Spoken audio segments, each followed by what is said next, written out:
Then, when it was the 29th night, she continued, I have heard, O auspicious king, that he told the auctioneer to accept 1,000 dirhams.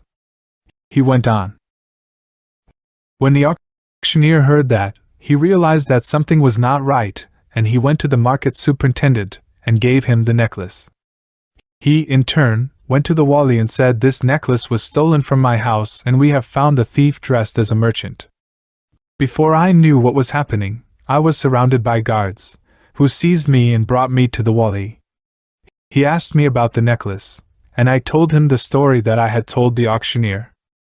The wali laughed and said, This is not true. Before I knew it, I was stripped of my clothes and beaten on my sides with whips. Because of the burning pain of the beating, I said I stole it, telling myself that it was better to confess to theft than to say that the girl who owned the necklace had been killed in my house, lest I be killed in retaliation for her murder. They wrote down that I had stolen the necklace, and they then cut off my hand and cauterized it with oil. I fainted, but they poured wine down my throat and I recovered. Taking my hand, I went back to the house, but the owner said, After what has happened, you must leave and find another place for yourself, for you have been charged with robbery. Sir, I asked him, let me have 2 or 3 days to look for a place. He agreed to this and went off, leaving me. I stayed sitting there, weeping and saying, How can I go back to my family now that I have lost my hand and they don't know that I am innocent? It may be that God will bring something to pass after this, and I went on to shed bitter tears. After the owner of the house had left me, I spent 2 days in a state of great distress and agitation. Then, on the 3rd day, before I knew what was happening, he came back with a number of guards as well as the market superintendent, the man who claimed that I had stolen the necklace. I went out to meet them and asked, What is the matter? Giving me no time to answer, they tied my arms and threw a chain around my neck. Then they told me that the necklace that had been in my possession had been taken to the governor of Damascus, who ruled the city as its vizier, and it appeared to have vanished from his palace 3 years ago, together with his daughter. When I heard this, my heart sank, and I said to myself, There is no doubt that I am a dead man. I must tell the governor my story, and if he wants, he can kill me, or otherwise he may pardon me. When we came to him, I was made to stand before him. Looking at me out of the corner of his eye, he said to the people there, Why did you cut his hand off? This is an unfortunate man who has committed no crime, and you have wronged him by doing this. When I heard what he said, I took courage and my spirits rose. By God, sir, I said, I am no thief. They brought this grave accusation against me and beat me with whips in the middle of the market, forcing me to confess. So I told a lie against myself and admitted the theft, although I was innocent. No harm shall come to you, he said, and then he ordered the market superintendent to pay me compensation for my hand, or else I shall hang you and confiscate all your property. He then shouted to the officers, who seized the man and dragged him off, leaving me with the governor. With his permission, guards removed the chain from my neck and untied my bonds. The governor looked at me and said, My son, tell me the truth and explain to me how you got this necklace, and he recited. You must speak the truth, even if this truth burns you with the promised fire of hell. Promising that I would do this, I then told him what had happened to me with the first girl and how she had brought me the second, whose throat she had then cut in a fit of jealousy. When he had listened to the whole story as I told it, he shook his head, struck his right hand against his left, and covered his face with his kerchief. For a time he wept, and then he recited the lines. I see the ills of this world crowding in on me. Their victim remains sick until he dies. Meetings of friends must end in their parting, and the time before parting is short indeed. He then came up to me and said, My son, you must know that the elder girl was my daughter. I brought her up in strict seclusion, and when she reached maturity, I sent her to Cairo, where she married her cousin. After his death she came back to me, but she had learned evil ways from the Egyptians, and so it was that she went to you 4 times, finally bringing you her younger sister. They were full sisters and they loved each other deeply. After the elder had met you, she told her secret to her sister, who asked to go with her. When the elder came back alone, I asked her about her sister, and I found her weeping for her. Then she told her mother and myself in private how she had murdered the girl, and she kept on shedding tears and saying, "By God, I shall go on weeping for her until I die." That is how the matter stood, and now that you have seen what happened, I want you to agree to what I propose, which is to marry you to my youngest daughter. She is not a full sister of the other two and is a virgin. I shall not take any dowry from you, instead I shall make you an allowance, and you can stay with me as my son. I agreed to this, saying, "How can it be that I have found such good fortune?" The governor sent at once for the Qadi and the notaries, and he drew up the marriage contract, after which I consummated the marriage. He got a large amount of money for me from the market superintendent, and I occupied an honored place at his court. My father died this year, and the governor of Mosul sent a courier to bring me the money that he had left, and so today I am living in the greatest prosperity. This, then, is how I came to lose my right hand.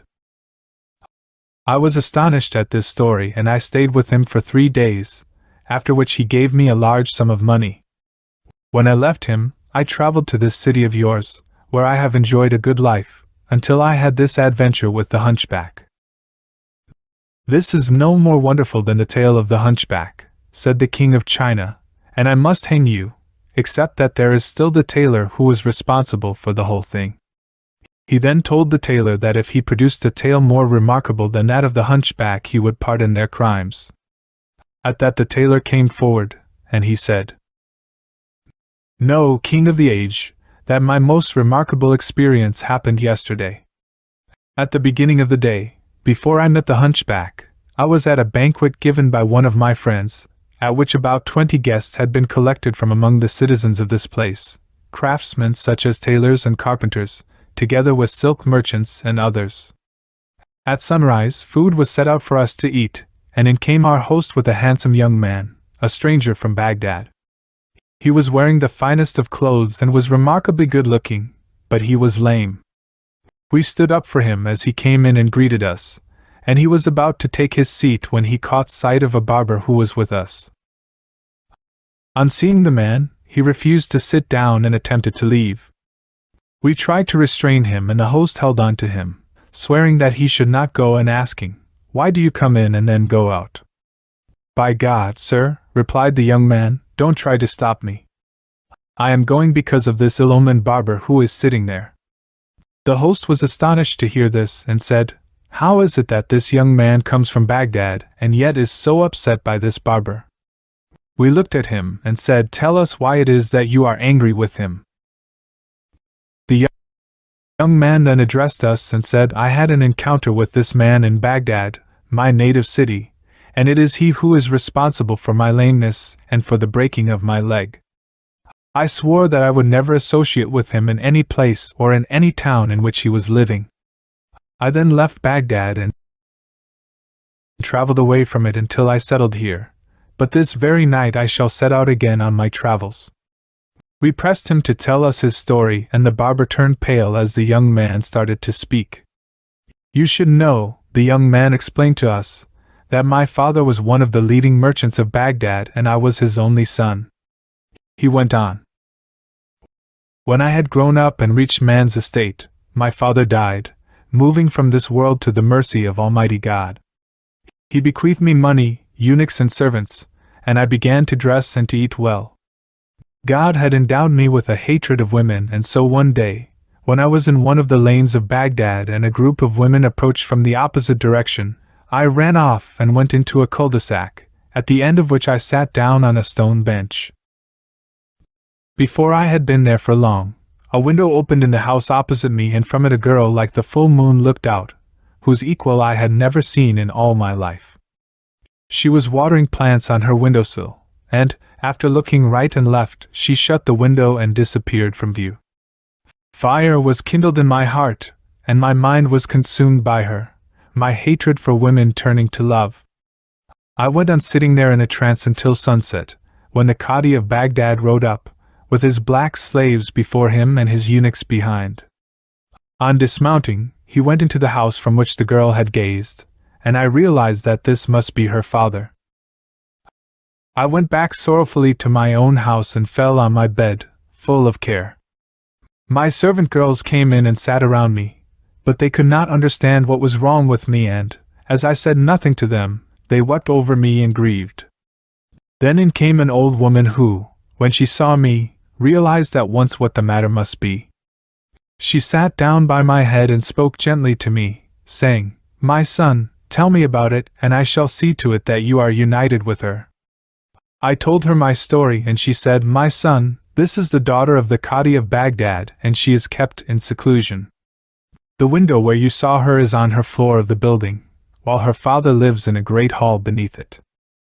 She sits by herself, but I often go to visit the house, and it is only through me that you can achieve union with her, so pluck up your courage." I took heart from her words. That was a day of joy for my household, and in the morning I felt better. The old woman went off, but when she came back, her color had changed. "My son," she said, "don't ask what happened between me and the girl." When I had spoken to her about you, she said, "You ill-omened old woman! If you don't stop talking like this, I shall treat you as you deserve." But I must go back to her a second time. When I heard that, my sickness worsened, until after some days the old woman came back. "My son," she said, "you must reward me for bringing good news." This restored me to life, and I said, "You may have everything that is good." At that, she went on, "I went to visit the girl yesterday, and she could see that I was sad and tearful.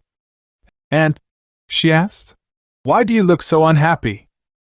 I wept and replied, 'My lady, I have come to you from a young man who loves you and who is near to death because of you.'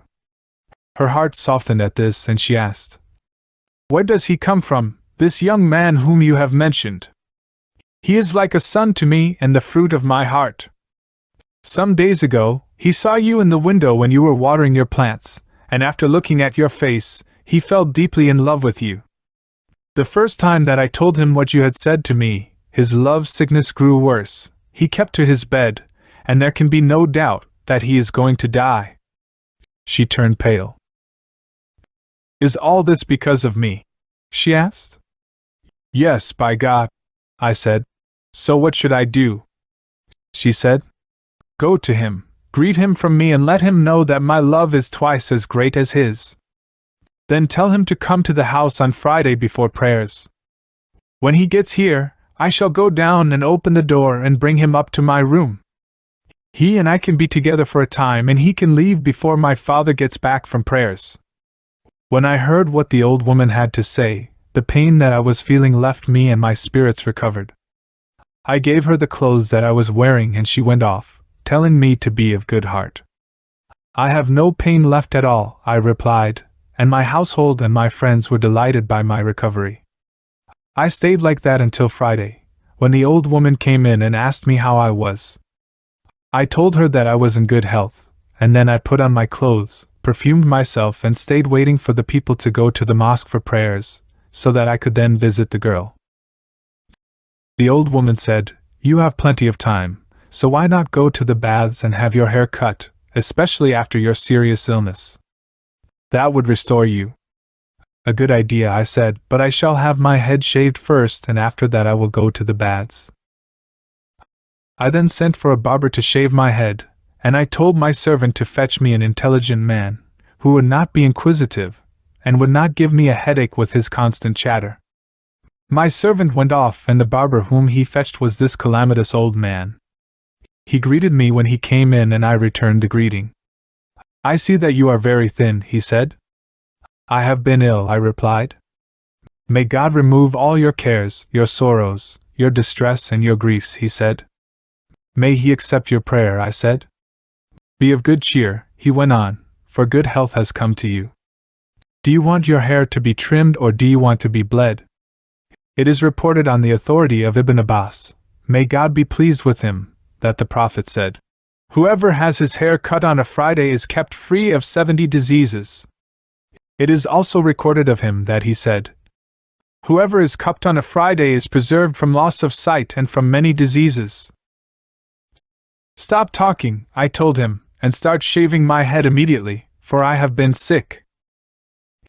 He got up, stretched out his hand, and bringing out a kerchief, he unfolded it, revealing an astrolabe with 7 plates set with silver. Taking this, he went to the middle of the house and raised his head towards the sun's rays. After a long look, he said to me, "You must know that this day is Friday, that is the 10th of the month of Safar in the year 653 of the Prophet, on whom be peace and the best of blessings, and the year 7320 dating from Alexander the Great, the ascendant planet, according to arithmetical calculation, being Mars. Of the day, 8 degrees and 6 minutes have passed, and, as it happens, Mars is in conjunction with Mercury. That shows that this is a good time for hair cutting, and it also shows me that you are looking for union with someone and that this will be fortunate. But afterwards there will be words and something that I won't mention to you." By God, I told him, "You have driven me to distraction, lowered my spirits, and produced an omen for me that is not good. I only asked you to cut my hair, so get on and do it, and stop talking so much." "By God," he said, "if you know what is coming to you, you would not do anything today, and my advice is that you should act as I tell you, on the basis of my reading of the stars. You are the only astrological barber whom I have ever met," I told him. "I can see that you have a fund of jokes, but I only asked you here to look after my hair, and instead you have produced all this rubbish." "Do you need any more advice?" he asked. "God in His bounty has provided you with a barber who is also an astrologer, a chemist, an expert in natural magic, grammar, morphology, philology, rhetoric, eloquence, logic, arithmetic, astronomy, geometry, religious law, the traditions of the Prophet, and the interpretation of the Quran. I have read the relevant books and studied them. I have a practical knowledge of affairs. I have committed to heart a perfect knowledge of the sciences. I am a theoretical and practical master of technical skill. There is nothing that I have not organized and undertaken. I was a favorite with your father because I am lacking in curiosity, and it is because of this that I feel it an obligation to serve you. Whatever you think, I am not inquisitive, and this is why I am known as the silent and serious one. What you should do is to praise God and not to oppose me, for the advice that I have to offer is good. I feel sympathy for you, and I would like to be in your service for a whole year so that you might value me as I deserve, and I would not want any wages from you for that." When I heard that, I said, "Without a doubt you will be the death of me today." Morning now dawned, and Shahrazad broke off from what she had been allowed to say.